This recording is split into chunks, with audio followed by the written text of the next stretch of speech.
office, and we are liaisons to all the schools in our district. We work with our businesses, our rental communities here, and we work with neighborhoods, okay? So we have a lot of hats that we wear throughout the day, but working with our rental communities has been a really big deal for us. We've had partnerships with the rental communities for a long time.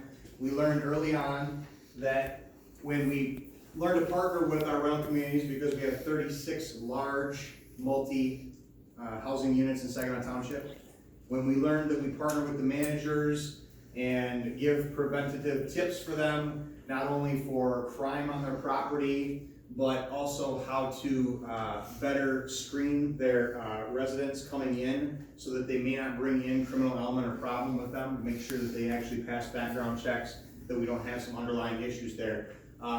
But just that relationship that we have with them, every time you see a Saginaw Township police car come to this parking lot that's here for a dispatched call, within, I'd say what, 48 hours, Sam?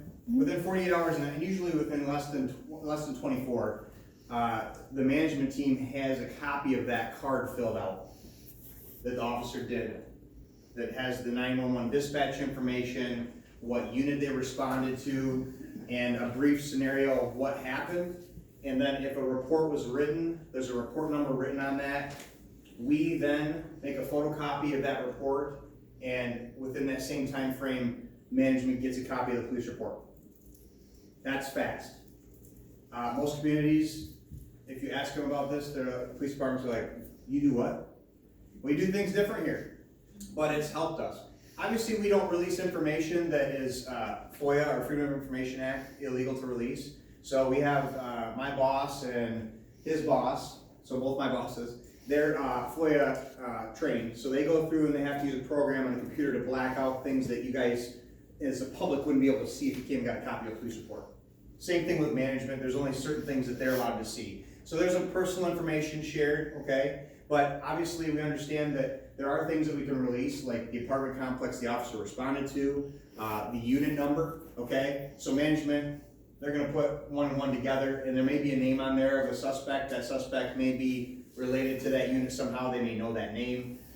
It all works out though, because management has a quick informational on what happened when the officer responded, and therefore they can take appropriate action if need be. If an eviction process needs to take place, or a warning letter, or there's something that needs to be done because we were here medically, and Jerry needs to go check the building to make sure safety standards are up to par, whatever that may be, okay? So we share that information and have a partnership with all of our rental communities just for that reason. And because of that, we have been able to continue to lower our calls for service at venues like this. Before we had that program, an officer would get called to a loud party at an apartment complex, knock on the door, and 22-year-old Johnny goes to SVSU's, got all his buddies over, and they're playing beer pong, and he says, "Quiet down, cops are here." And they talk to the officer, and the officer's like, "Hey, you need to calm down. It's 2 o'clock in the morning. You're in an apartment complex." "Okay, no problem." And then they leave. This is most police departments still to this day. And then what do you think they're gonna do the next Saturday night?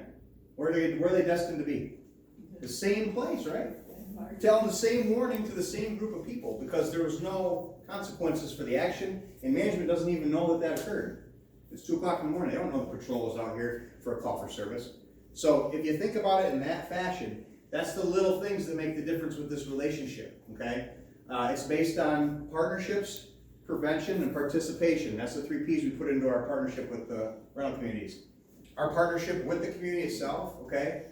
Prevention is me teaching. That's what I do. I'm an educator. I teach all the time. I teach kids, I teach churches, I do security assessments, risk assessments. I'm nationally certified to do this kind of stuff. And the last one is participation, and that's you, okay? Because crime can't be stopped just by the police, can it? It's a community problem, right? Crime's a community problem. It's not a police problem, okay? So, jumping right onto this sheet here, because I know you guys have been here a while and I don't want to keep you too long. I'm going to jump right into some of these things. I'm not going to elaborate deeply on them because you got the sheet, okay, so you can read about it. But really, being aware of your surroundings when you live in a multi-housing unit, okay? I'm not saying anybody here at Fox Glen is a bad person, okay? I'm not. But we all know that everybody who lives in a large multi-housing unit might bring friends and family with them, right? And some of those friends and families may not be the most savvy person. Maybe they couldn't get in here if they tried, okay? Maybe they see an opportunity to commit a crime later on down the road because of the way you conduct business, walking back to your apartment like this from your car at 2 o'clock in the morning when you gotta work and you don't care. Or you're a single female and you're walking with this with your phone in your hand at 2 o'clock in the morning from your car into your unit not paying attention, okay? So being aware of your surroundings, right? You should always be aware of your surroundings. Do not look like a victim. When you're being aware of your surroundings and you're walking around, you need to walk with confidence, okay? Eye contact is a huge thing, okay? When you make eye contact with somebody, when we teach self-defense classes to women, we let them know that do not look away and look down, okay? That is looking like a victim. Look at somebody who's a stranger who could be a potential attacker. Look them in the eyes. Let that person know that you've seen them and you know what they look like.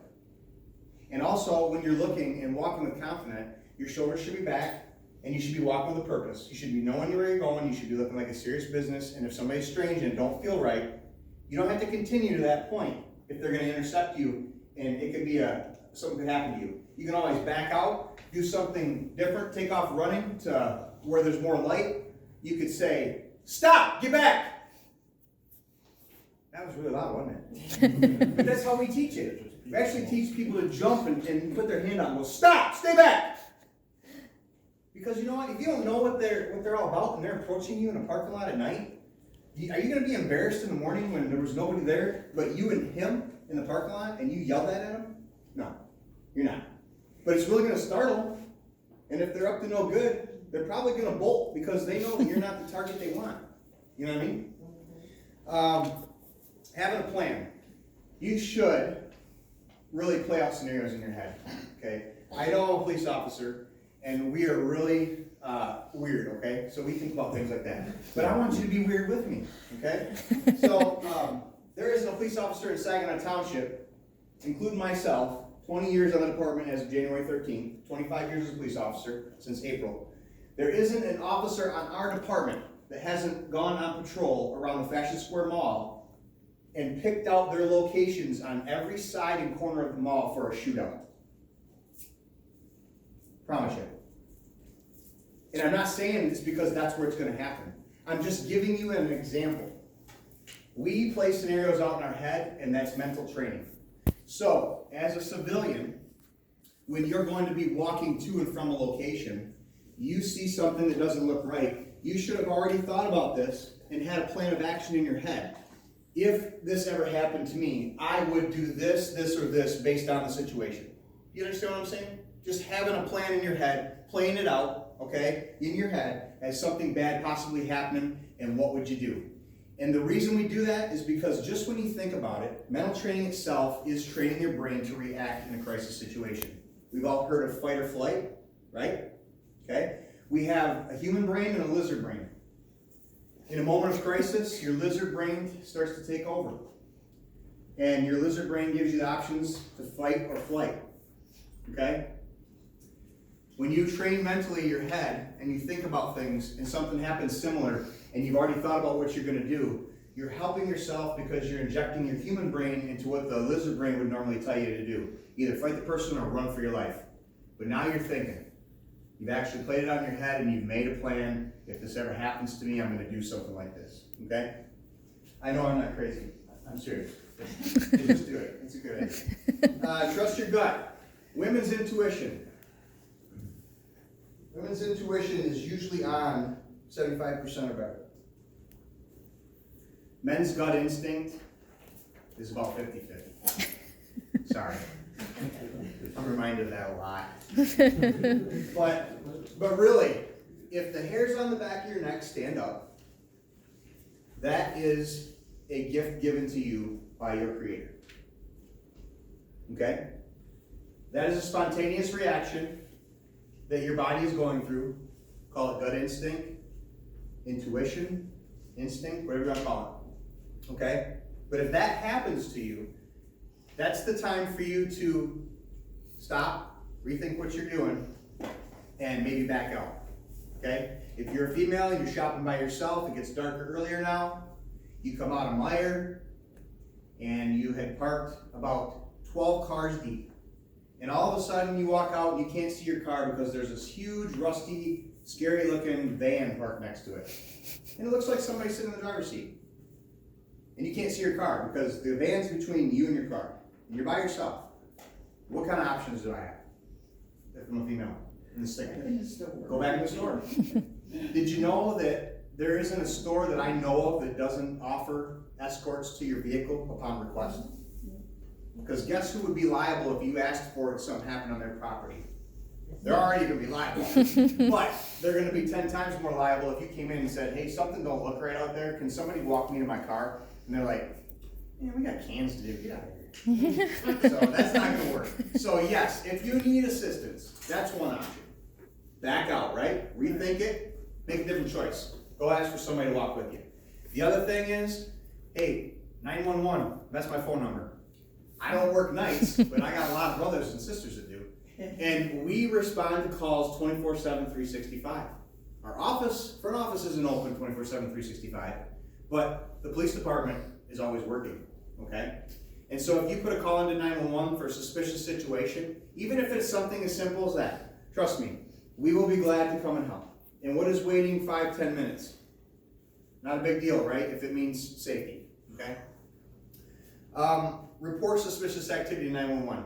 I can't tell you how many times I've talked to groups of people, and I'm not trying to pick on age groups here, but there is a difference between age groups as far as calling 911. A lot of people who are older never call 911 unless it's an absolute dire straits emergency, because they always had a non-emergency number to call the police department. That doesn't exist anymore. We have an office business number, but we cannot take reports for incidents in progress. We can't take reports to dispatch cars, because it has to go through the CAD system on 911. It's the law, okay? And there is no non-emergency number for 911. I mean, you can dial it. It's 797-4580, but it's gonna ring into a 911 line. The same exact bank of lines that gets tied up when someone calls 911. So what I'm saying with that is, if you think it's not a dire straits emergency, but there's something suspicious happening, please call 911 and report it quickly. I was told by somebody the other day that I know that they're like, hey, just FYI, I want to let you know that there were some people walking around pulling on door handles in the apartment complex next to my house. I saw them at 3:30 in the morning, and I got up to get a drink of water. And they were wearing hoodies, and there was about 4 of them, and they were just going along trying door handles. That's what they do when they're breaking into cars, is they try and get the unlocked car door, they get in there and find a valuable that they want, they take it and they leave. So the person then tells me, I didn't know if I should really call that night, but I thought I'd let you know so you guys could increase patrols in that area. Wrong answer. And the reason I say that is because we don't know about crime if it's not reported to us. Honest to God. I mean, the percentage chance of a patrol officer rolling up on that at that particular time when there's only 5 people working 26 square miles that night is slim to none. Okay? So when you see it, pick up that phone, dial 911. I don't care how you want to word it. Hey, I don't know if this is important or not, but maybe you let the police know that blah, blah, blah, blah is going on. Let us decide if that's important or not. You're not in trouble for calling 911, okay? Not by the least. So please do report any suspicious activity in a timely manner, so that our road patrol officers have a fair chance in catching the bad guy, because we love catching bad guys.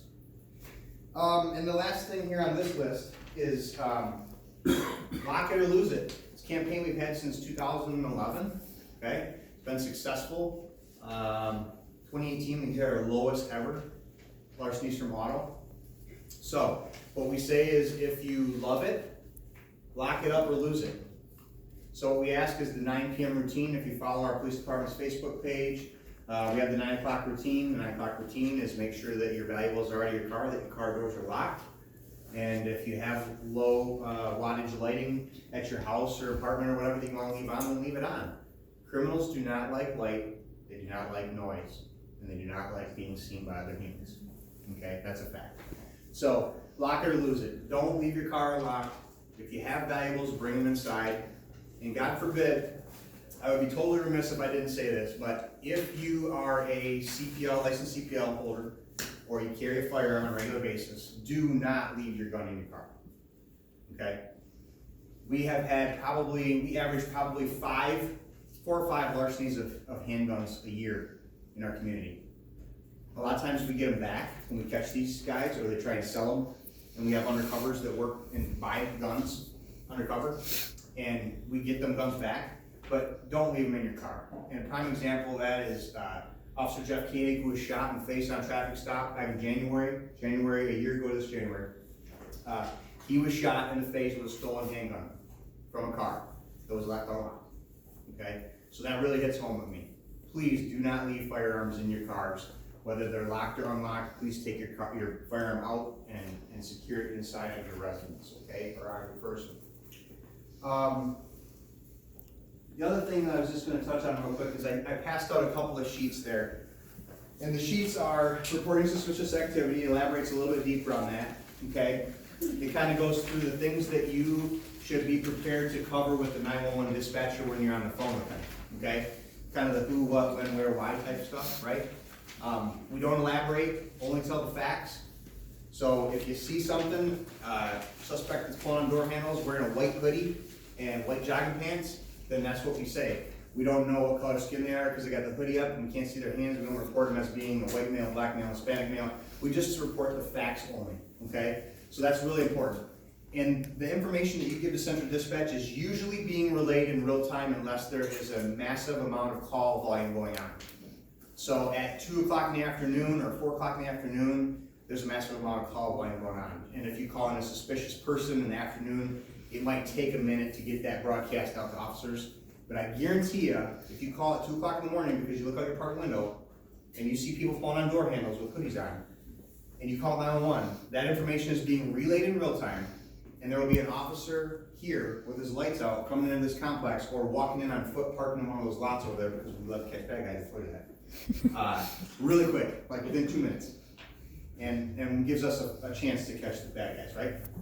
So the other one is fraud prevention tips. The fraud prevention tips, it's very general, but let's be honest. Fraud is one of the biggest crimes in the world. And it takes an absolute enormous amount of money from Americans every year. And some of these scams that are going on they seem so real. And I had a lady 2 years ago, she lost $25,000.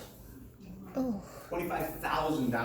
Ouch. Because she got a phone call that her grandson had been in a fight in a bar in Mexico and assaulted a police officer and was in jail, and that he had to pay $25,000. I think it started out as $5,000. But instead of calling her daughter and asking her daughter, is David in Mexico? She freaked out because she thought it was real. And the guy on the other line claimed he was an inspector for whatever police department in Mexico, and he was going to work with her on getting the fines paid so that he could be released. And that the U.S. Embassy was getting involved in this and all this stuff, and she fell for it, hook, line, and sinker. And by the time it was all over, and she'd sent $25,000, and nothing had happened, she then called her daughter and found out that David, or whatever his name was, wasn't even in Mexico. He was at work. Ugh. And then she reported it to us. And do you think we're able to get any of that money back? We're not. You're out that money. So please be mindful that most of these places, nobody's going to call you from the IRS and say, you owe money, and if you don't pay it, you're going to jail. That happened to my Yep. ex-husband. Somebody called me and told him he owed $10,000, and he was getting ready to get. I said, you don't do nothing. Exactly. Nobody's going to call you from the federal government and say, pay this or else. Okay? If you owe money for something or you committed a crime, you're not going to know until the police are knocking on your door with a warrant in their hand. They're not going to call you saying that you owe something. Okay? So don't listen to these people. They're scammers. Same thing with emails, text messages. You know, the phishing that's going on. It's called PHISING on computers with emails and hacking and stuff like that. Clicking on bad links, letting people take over your computer and put malware on it or ransomware. You know, ransomware takes over your computer, says either you pay this or you were keeping your computer locked up and all your personal information, and we're going to sell it and all this kind of stuff. So please be mindful of all the fraud that there is out there. Read those things on that sheet And if you're so inclined, the FBI has a great fraud website that talks about that, and so does the US Stock Exchange. They talk about a lot of these frauds involving currency, okay? I've talked enough, so I'll take a few questions and then let Jerry get up here and then you guys can finish eating and be on your way. All I wanna say is, management here and some of the neighbors, we've lived here a long time, Yep. and we often hear, thanks for your service. Mhm. And, we'd like to return that for the fire, paramedics, as well as the police. Thanks for your service. Thank you. Thank you for your service. Thank you. We're happy to be helpful. Sam knows how to get a hold of me. Kim knows how to get a hold of me. These guys know how